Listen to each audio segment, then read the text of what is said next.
Hello everyone, I am Shivantika, legal intern at Lexis and Company for the month of June, and today we'll take yet another situation.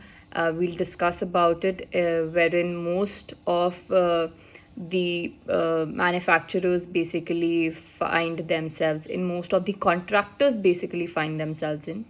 So, talking about the situation, let's take an example. Suppose that there is a textile company that enters into a contract with Y company for supply of 1000 pieces of cotton shirt at rupees 300 per piece to be supplied before 31st of December. All right. However, on 1st of November, the textile company informs the Y company that he will not be supplying the goods at the price of the goods. In the meantime, has gone up to say 350 per piece. So we'll here examine the rights that X company has in this regard, and what is this basically. So this situation is an anticipatory breach of the contract. The anticipatory breach of contract occurs when the promisor breaches the altogether refuses to altogether perform his promise and signifies his unwillingness even before the time of performance has arrived.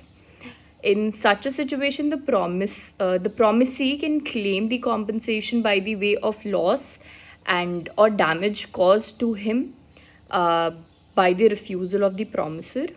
For this, the promisee need not wait until the time of the stipulated time has to end for the fulfillment of the promise. Similarly, talking about this situation, we saw that um the textile company had to deliver X company the goods on 1st of December, even though they refused to meet with the obligation on 1st of November itself. So, in such a situation, when the company needs to raise a plea against or raise damages against the textile company, they don't have to wait till the obligated date of 1st December is met.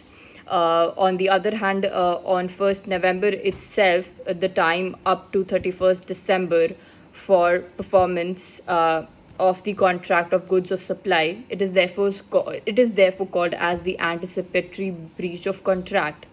Thus, the X company can claim damages from the textile company immediately after the same has been notified to them that they are not going to meet the obligation, that is the 1st of the November in this situation, without waiting up to 31st of December.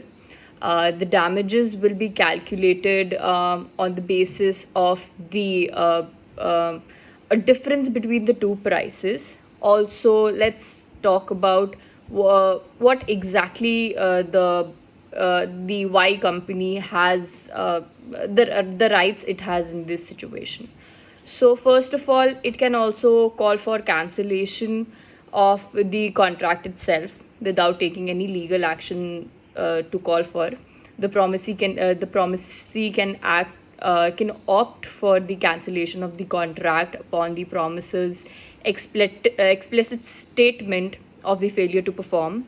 The promisee is likely to opt for the cancellation of the contract if the promiser failed to perform upon the contractual obligation due to some operational reasons.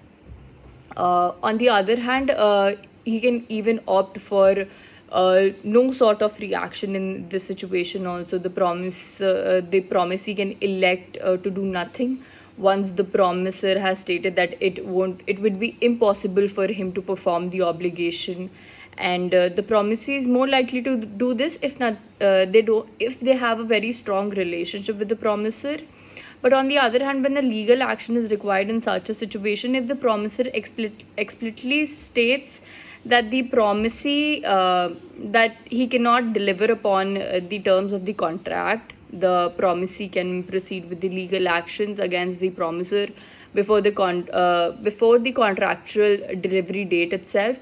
If the promisee claims anticipatory breach, they are obliged to do everything in their power to mitigate the damages from the promiser's failure to perform. The promisee can seek the compensatory damages for the promiser's breach of contract in such a situation.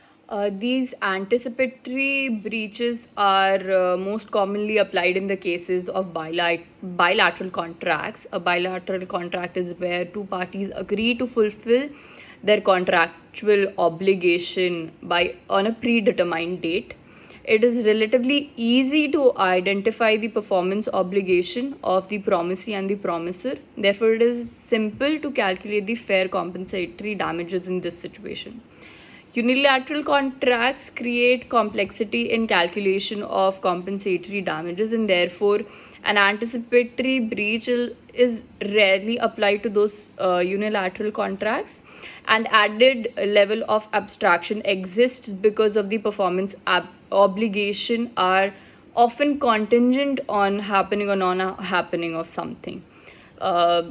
So that's all for today.